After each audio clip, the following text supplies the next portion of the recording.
Matthieu 26, les versets 59 à 68. Nous allons mettre 1 Corinthiens sur le côté, parce qu'on y a passé un bon bout de temps. Et en feuilletant, en avançant, je me suis dit, je vais commencer à me répéter. Si la Bible se répète, moi aussi, je vais répéter. Mais dans ce cas-ci, je me suis dit, ce serait bien si on laissait reposer et qu'on y revenait d'ici quelques mois. Comme ça, je peux répéter ces choses à un moment où elles ne sont peut-être pas aussi proches dans la mémoire. Donc, nous allons maintenant nous lancer dans une série de 3. Une série de 3 qui va préparer Pâques. Je vais parler aujourd'hui du procès de Jésus. Dimanche prochain, je vais parler de la crucifixion. Et le dimanche suivant, évidemment, nous allons parler de la résurrection. Je vous invite donc à vous tourner vers Matthieu 26, les versets 59 à 68. Les principaux sacrificateurs et tout le Sanhédrin cherchaient quelques faux témoignages contre Jésus, suffisants pour le faire mourir. Mais ils n'en trouvèrent pas. Quoique plusieurs faux témoins se fussent présentés, enfin il en vint 2 qui dirent « Celui-ci a dit, je puis détruire le temple de Dieu et le rebâtir en 3 jours. » Le souverain sacrificateur se leva et lui dit « Ne réponds-tu rien? Qu'est-ce que ces hommes déposent contre toi? » Jésus garda le silence et le souverain sacrificateur, prenant la parole, lui dit « Je t'adjure par le Dieu vivant de nous dire si tu es le Christ, le Fils de Dieu. » Jésus répondit « Tu l'as dit. De plus, je vous le déclare, vous verrez désormais le Fils de l'homme assis à la droite de la puissance de Dieu et venant sur les nuées du ciel. » Alors le souverain sacrificateur déchira ses vêtements, disant « Il a blasphémé. Qu'avons-nous encore besoin de témoins? Voici, vous venez d'entendre son blasphème. Que vous en semble-t-il? » Ils répondirent « Il mérite la mort. » Là-dessus, ils lui crachèrent au visage et lui donnèrent des coups de poing et des soufflets en disant « Christ, prophétise, dis-nous qui t'a frappé. » Quand on pose la question « Pourquoi est-ce que Jésus a été crucifié ?» il y a la réponse évidente. Il est mort pour nos péchés. Mais je me suis aussi posé la question, quelles étaient les raisons avancées? Quelles étaient les raisons officielles aux yeux de la justice de l'époque, aux yeux des hommes de l'époque? Et puis je me suis rendu compte qu'il ne fallait pas seulement poser la question, quelle était la raison officielle, parce qu'il y avait aussi des raisons officieuses. Il y avait des raisons qui ne pouvaient malheureusement pas être avancées, mais c'était réellement ce qui était voulu. Pour comprendre les enjeux, il faut un petit snapshot historique, mais il faut se rendre compte que c'est très tôt dans son ministère que Jésus a commencé à être attaqué. C'était très très tôt dans son ministère que des gens ont commencé à vouloir sa mort. Nous avons en Marc 3, donc si c'est le 3e chapitre de Marc, on se dit, ben oui, c'est que ça doit être vraiment très tôt dans son ministère. Quoique, ce n'est pas sûr que c'est chronologique. Mais il y a cet incident. Mais avant de parler de cet incident, il faut essayer de comprendre les enjeux. On va faire un petit snapshot historique. La région où Jésus a exercé une grosse partie de son ministère s'appelait la Judée. Les habitants de la Judée, c'était les Judéens. Et c'était un territoire qui avait été annexé par l'Empire romain. Ça s'était passé à peu près un siècle auparavant. Être une colonie romaine, ça voulait dire qu'il y avait un gouvernement en place qui avait été placé par les Romains, par le pouvoir de Rome. Il y avait un roi aussi qui avait été placé, qu'on appelait Hérode, et il y avait un gouverneur, ce bon vieux Pilate. Le Hérode dont il est question, ce n'est pas le même Hérode dont parlait Thierry, là tantôt, le Hérode qui s'est senti menacé parce que le roi des Juifs allait naître. Ce n'était pas le même Hérode, mais c'était ce deuxième Hérode avait le même problème. Il se sentait menacé. Les Judéens devaient payer un tribut à Rome, un assez lourd tribut, mais les Romains avaient laissé le temple en place. Ils avaient même autorisé qu'il soit rebâti. Et apparemment, c'était un bâtiment magnifique. On voit un jour les disciples dire « Regardez ces belles pierres ». Et ils avaient laissé le culte de Yahvé en place. Les Juifs pouvaient pratiquer leur religion. Et les Romains avaient même laissé aux autorités religieuses une certaine autorité, un certain pouvoir. Ils avaient le droit d'imposer leur législation, mais ils ne pouvaient pas condamner à mort et ils ne pouvaient pas procéder à des exécutions. Oui, c'était très tôt dans son ministère que Jésus était un problème et que ses autorités ont voulu sa mort. Voit dans Marc 3, Jésus avait acquis une certaine notoriété par les guérisons qu'il avait réalisées. Il était aimé des masses, mais il n'était pas aimé des personnes qui voyaient leur pouvoir menacé. Ils se sont donc mis à le surveiller pour le prendre en défaut. Et c'est là qu'il entre dans une synagogue, qu'il voit un homme malade et il le guérit. C'était en plus un jour du sabbat. Et Jésus, il n'a pas été pris au dépourvu, parce qu'il savait très bien ce qui se passait. Dans Marc 3,6, les pharisiens sortirent et se tinrent aussitôt conseil avec les Hérodiens sur les moyens de le faire mourir. Il y a quelques mots qu'il faut définir ici. Les pharisiens, c'était les membres d'un genre de parti politique religieux qui avait beaucoup de pouvoir. Et ils avaient beaucoup d'influence. Et une de leurs caractéristiques, c'était une observation hyper stricte de la loi. Et dans chaque ville, chaque village, il y avait un petit groupe de pharisiens qui faisaient en sorte que cette loi était respectée. Ils mettaient la pression.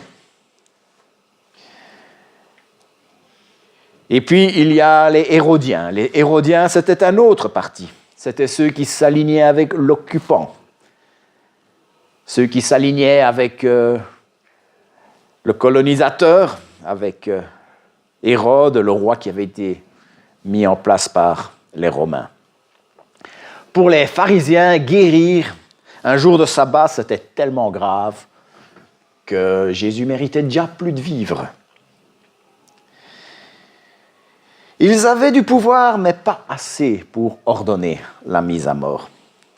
Ils ont dû négocier avec les Hérodiens locaux pour pouvoir arriver à leur fin. On voit bien qu'ils n'y sont pas arrivés là, ce jour-là.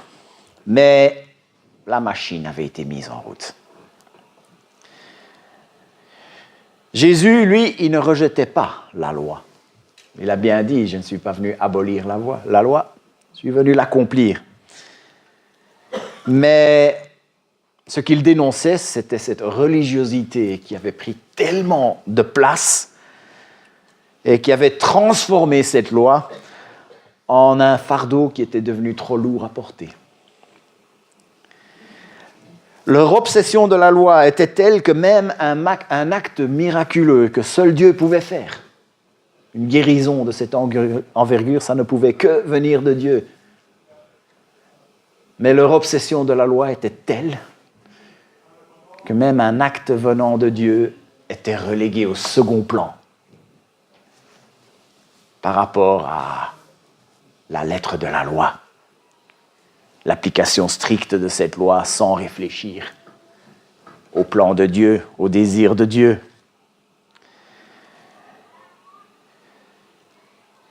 En faisant cela, Jésus il les a exposés pour ce qu'ils étaient, et le peuple, dans un premier temps, ne s'est pas laissé faire.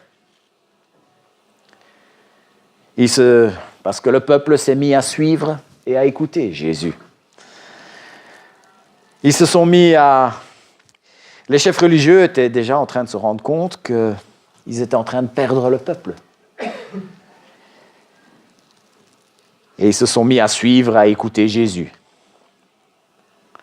Ils se sont mis à se dire, aïe, aïe, aïe, on est en train de perdre notre pouvoir, on est en train de perdre notre influence. Ensuite, il y a eu un deuxième chef d'accusation, celui qu'on trouve dans Jean 5, versets 17 et 18. Cependant, Jésus leur répondit, « Mon Père est à l'œuvre, jusqu'à présent, moi aussi je suis à l'œuvre. » Voilà pourquoi les Juifs cherchaient encore plus à le faire mourir. Parce que non seulement il violait le sabbat, mais il appelait aussi Dieu son propre Père, se faisant lui-même égal à Dieu.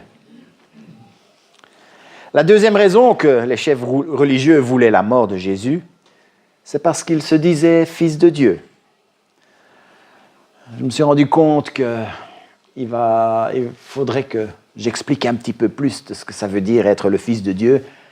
C'est pourquoi je vais faire une parenthèse assez longue sur la signification de ce que c'est, fils de Dieu. Parce que je pense que c'est primordial, c'est quelque chose que nous devons absolument comprendre. Jésus, il n'est pas le fils de Dieu de la même manière que Martin, il est le fils de Edwin. C'est pas la même chose. L'islam, par exemple, il rejette cette idée parce qu'il dit que c'est pas possible que Dieu ait eu un rapport avec Marie pour avoir un fils. D'ailleurs, une fois quand j'étais dans un pays du Moyen-Orient, et j'étais assis dans un café à discuter de ma foi. Et puis il y en avait un sur la table un peu plus loin qui n'en était pas à son premier verre, qui s'est mis à hurler « Qui a couché avec Marie ?» Ce n'étaient pas les mots qu'il a utilisés. Mais c'était vraiment... Voilà, c'était problématique pour eux. Et ils disent non, ce n'est pas possible que Dieu ait eu un rapport avec Marie pour avoir un fils, et c'est vrai. C'est pas comme ça que ça s'est passé. Et ce n'est pas non plus dans ce sens-là que Jésus est appelé le Fils de Dieu. Jésus est le Fils de Dieu dans le sens qu'il est Dieu manifesté en forme humaine. Il est aussi appelé la parole. Quand Dieu a voulu s'exprimer envers l'humanité, il l'a fait en devenant l'homme, Dieu, le Fils de l'homme, le Fils de Dieu. Jésus de Nazareth, Jésus qui est marché parmi nous pendant une petite trentaine d'années. Il a fait sous la manifestation humaine, l'homme Jésus-Christ, la parole, le Fils, Jésus-Christ, la parole, le Fils, Jésus-Christ sont une et la même personne. Jean 1:1, au commencement, la parole existait déjà. La parole était avec Dieu et la parole était Dieu. Jean 1:14, et la parole s'est faite homme, elle a habité parmi nous, pleine de grâce et de vérité, et nous avons contemplé sa gloire, une gloire comme celle du Fils unique venu du Père. Pour les gens de l'époque, c'était clair. Quand Jésus disait qu'il était Fils de Dieu, c'est qu'il se faisait l'égal de Dieu. Et historiquement, c'est une des doctrines les plus attaquées. Celui du fait que Jésus est le Fils de Dieu, que Jésus est Dieu. Il y a des passages dont le sens a été tordu pour faire dire autre chose. On a bien voulu faire de Jésus un espèce d'être supérieur. Oui, d'accord, il est supérieur à nous, mais on a voulu le faire inférieur à Dieu. Colossiens 1:15, le Fils est l'image du Dieu invisible, le premier-né de toute la création. On vient nous dire, s'il est le premier-né de toute la création, c'est qu'il a eu un début, qu'il a été créé. Il y a le site web God Questions l'explique plutôt bien. Notez que Jésus est appelé premier-né et non le premier créé. Le terme premier-né, en grec prototokos, signifie la priorité dans la culture du Proche-Orient ancien. Le premier-né n'était pas nécessairement l'enfant le plus âgé. Le terme premier-né ne faisait pas référence à l'ordre de naissance, mais au rang. Le premier-né détenait l'héritage et la direction. Et on le voit dans la phrase suivante qui vient après ce verset. Toujours le contexte. Toutes choses ont été créées par lui et pour lui. Jésus n'est donc pas créature, il est créateur. Il est l'égal de Dieu, il est Dieu lui-même. Un autre passage dont le sens a été tordu pour minimiser la divinité de Christ, c'est Hébreux 1,5. En Hébreux 1,5, il cite les psaumes, où il dit « En effet, auquel des anges Dieu a-t-il déjà dit « Tu es mon fils, je t'ai engendré aujourd'hui » et encore, je serai pour lui un père et il sera pour moi un fils. » Quand on pense au mot « engendrer », on pense à quelqu'un qui donne naissance à un enfant qui, avant cette naissance, n'existait pas, mais qui commence son existence. Mais ce n'est pas ce qu'il est en train de dire ici. Si je devais résumer tout le livre de Hébreux en une phrase, serait que Jésus est supérieur à tout et seul capable de sauver. Il dit que Jésus, il est un meilleur temple, il est un meilleur prêtre. C'est d'ailleurs le passage que Thierry a lu là tantôt, où Jésus est notre grand prêtre. Et il fait ce que le grand prêtre qui était en fonction à l'époque, encore à l'époque, ne pouvait pas faire. Il dit que Jésus est un meilleur prêtre, il est meilleur que les prophètes, et il commence par dire qu'il est meilleur que les anges. Et c'est dans ce contexte-là, quand il parle des anges, qu'il cite ce verset. « Tu es mon fils, je t'ai engendré. » C'est parce que les anges ont été créés. Christ a été engendré. Tout comme Dieu le Père, le Fils, il est incréé. Toi, moi, je vais devenir un peu ontologique ici, je vais essayer de parler le plus simplement possible. Toi et moi, nous avons tous été causés. Et la chose ou la personne qui m'a causé, ou on peut même prendre des objets inanimés, la chaise sur laquelle vous êtes assis, elle a été causée. La chose qui a causé cette chaise a été elle-même causée, qui elle-même a été causée, et puis on peut remonter. Alors si on pense qu'il n'y a que le matériel qui existe, il faut qu'il y ait une infinité de causes pour en arriver à cette chaise sur laquelle vous êtes assise.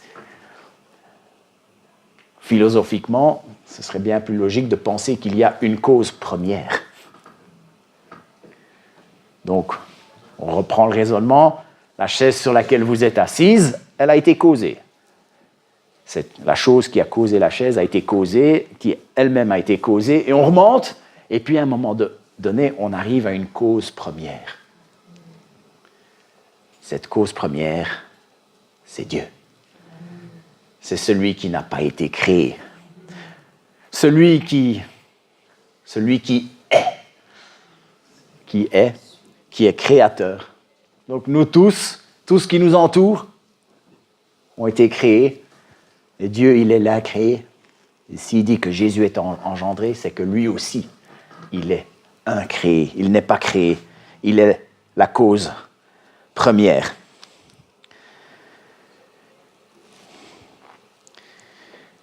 Le Père et le Fils sont incréés. Ils sont créateurs et non créatures. Prendre un petit exemple. Si jamais vous m'entendez dire « c'est trop fort »,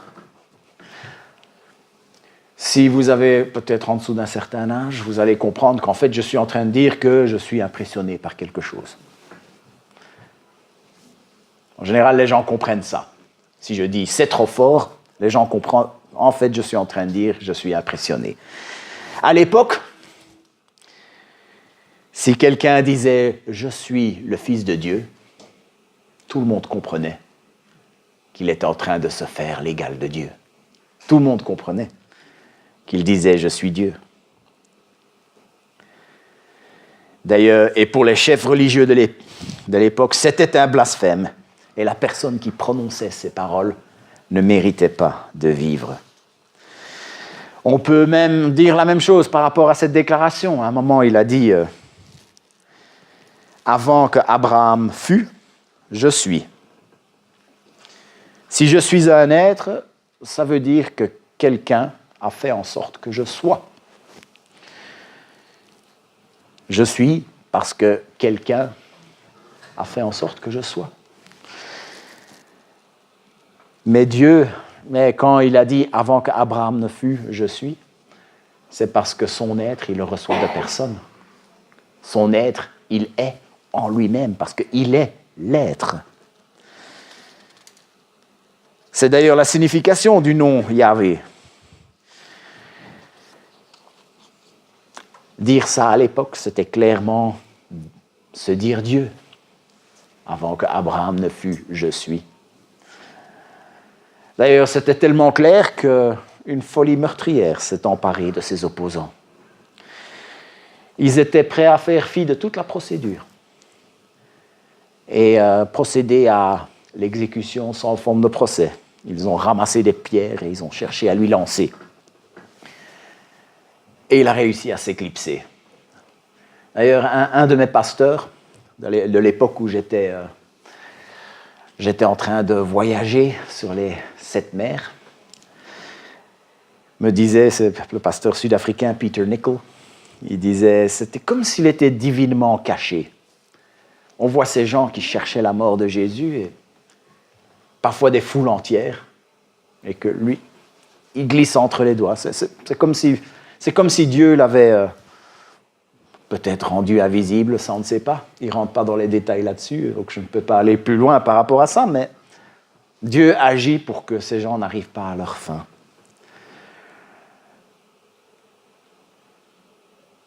C'était, ou bien ça se passait comme ça, ou bien il y avait des moments où le peuple était en train d'admirer, d'aduler Jésus, et ils se rendaient compte que s'ils agissaient, ils allaient se ramasser la colère du peuple. Et c'est pour ça qu'ils ont dû faire usage de magouilles pour arriver à leur fin. Alors souvenez-vous, on a un occupant romain. Il fallait le feu vert du gouverneur qui était mis en place par les Romains pour pouvoir procéder à une mise à mort. Ce bon vieux Pilate. C'est pour ça qu'une autre accusation a été formulée. Ils se levèrent tous et conduisirent Jésus devant Pilate. Se mirent à l'accuser en disant « Nous avons trouvé cet homme qui sème le désordre dans notre nation. Il empêche de payer les impôts à l'empereur et se présente lui-même comme le Messie, le roi. » Pilate lui demanda « Es-tu le roi des Juifs ?» Et Jésus répondit « Tu le dis. » Le crime de guérir un jour du sabbat ou le crime de se prétendre l'égal de Dieu n'allait pas intéresser le gouverneur romain. Les Romains n'en avaient rien à cirer de ces crimes-là. Si les prêtres auraient été dire, il guérit le jour du sabbat, ou il se dit l'égal de Dieu, ils auraient peut-être même rigolé de leur tête. C'est comme si moi j'allais dire, si j'allais à la police demain et que je dis arrêtez celui-là parce qu'il est post-millénariste ou je ne sais pas quoi, ils rigoleraient bien de ma tête. Mais c'est pour ça qu'ils ont dû trouver d'autres accusations.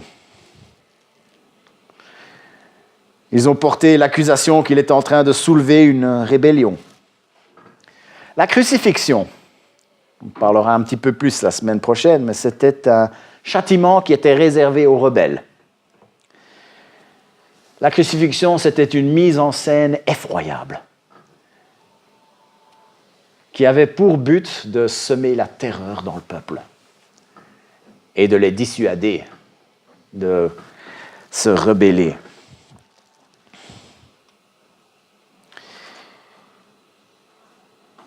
Pilate, il entend toutes ces accusations. Et si on lit la suite, on voit bien qu'il n'est pas très convaincu. Et il se dit, je ne le vois pas soulever des masses, d'ailleurs. Il est même dit à un moment que Pilate savait que c'était par envie qu'ils avaient livré Jésus. Jésus, il avait peut-être dit, es-tu le roi des Juifs? Et il a dit, tu le dis. C'est une façon de dire oui. Jésus, il avait peut-être avoué qu'il se disait le roi des Juifs.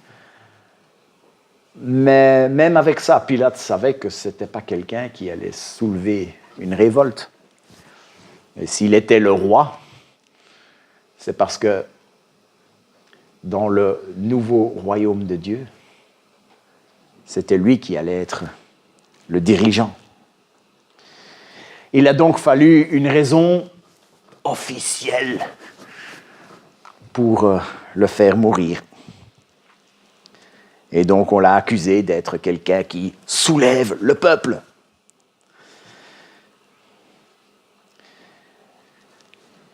Pilate,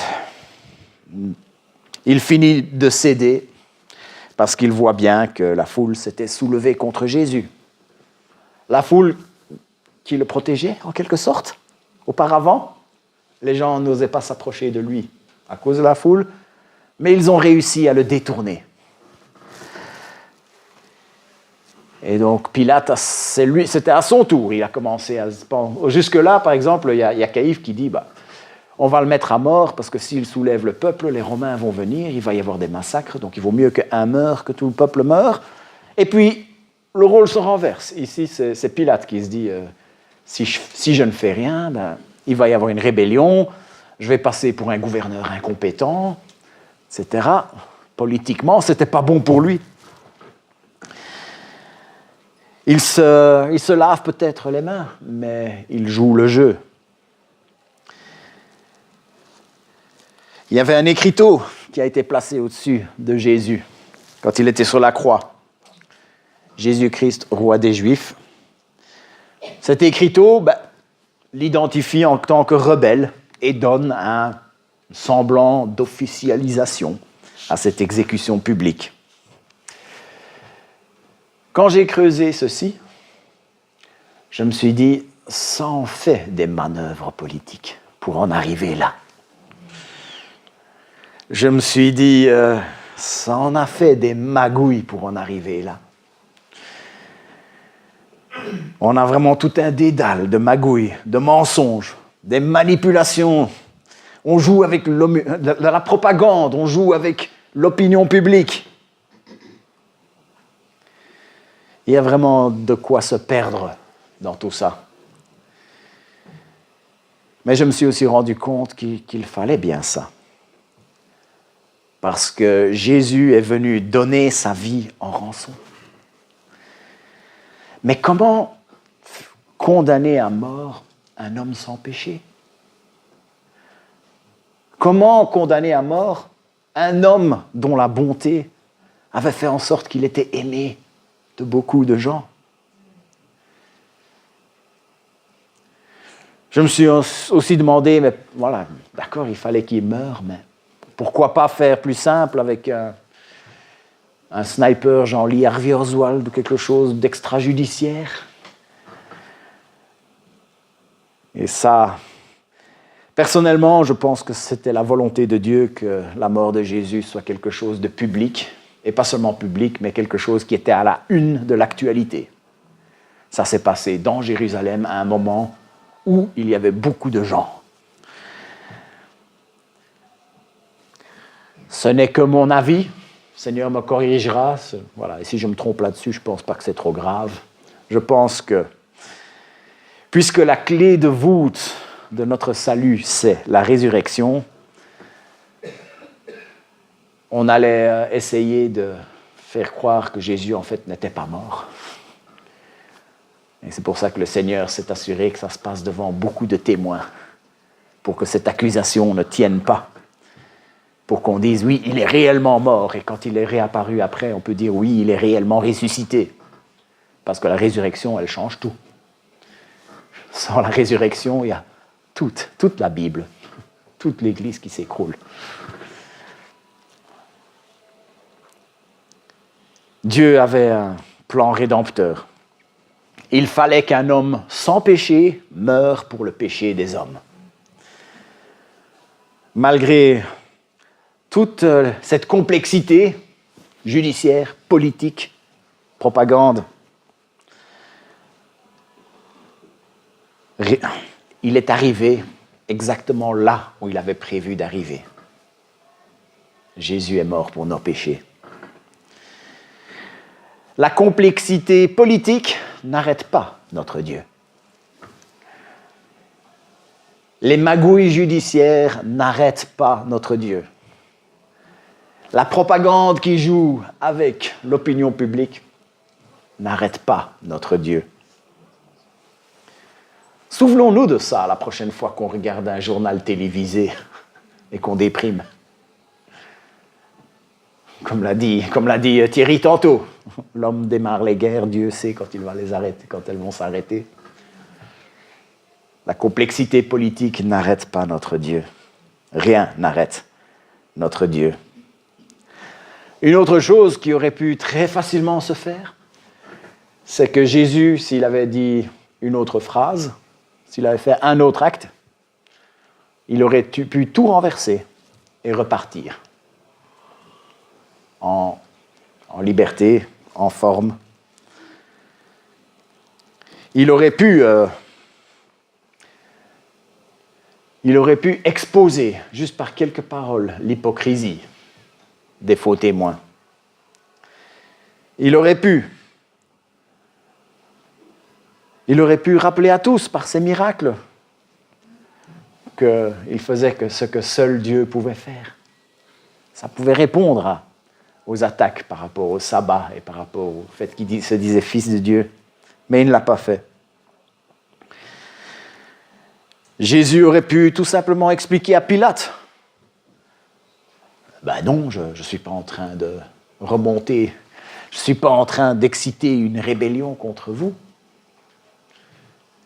Les gens disaient, il dit de ne pas payer le tribut à César, pourtant Jésus avait dit, rendez à César ce qui est à César et rendez à Dieu ce qui est à Dieu. Il aurait pu en quelques phrases tout renverser et repartir. Jésus, il aurait pu profiter de sa popularité. Il aurait pu soulever les foules et empêcher ceux qui voulaient lui nuire. Mais il n'a rien fait de tout ça. Il voulait payer la rançon pour notre péché. Il voulait payer la rançon pour mon péché. Il voulait payer la rançon pour ton péché. Nous étions séparés de Dieu à cause de notre péché. Cette séparation nous condamnait à l'enfer. Et Jésus, il avait tellement envie de nous ramener à lui. Le Père avait tellement envie de nous ramener à lui qu'il est allé, qu'il a accepté. Il est parti comme la brebis muette devant ceux qui l'attendaient, comme Ésaïe l'avait prophétisé. Il a accepté d'aller jusqu'au bout. Au lieu de combattre toute cette tromperie, il a accepté d'en devenir la victime. Aimons-le, adorons-le, servons-le. Nous allons prier. Est-ce que quelqu'un peut aller chercher la pianiste, s'il vous plaît? Seigneur notre Dieu, nous avons vu ce qui s'est passé, comme dit le chant. Est-ce que tu étais là quand ils ont crucifié mon Seigneur? Nous n'étions pas là physiquement, mais nous étions dans ton cœur, Seigneur. C'est à cause de notre péché que tout cela t'est arrivé. C'est une énorme injustice qui a eu lieu ce jour-là. mais une injustice que tu as acceptée pour pouvoir accomplir ta justice. Une injustice que tu as acceptée pour que nous puissions être justifiés. Seigneur, que cette œuvre magnifique, l'œuvre de la croix, puisse être quelque chose qui nous pousse à t'aimer encore plus. Que tout ce qui a été accompli, tout ce que tu as laissé faire, toute cette souffrance que tu as subie, puisse nous motiver à encore plus t'adorer. Que l'amour, que la quantité d'amour que tu as eu pour nous, pour que tu puisses accepter tout cela, puisse nous pousser à encore plus te servir, Seigneur. Au nom de Jésus. Amen.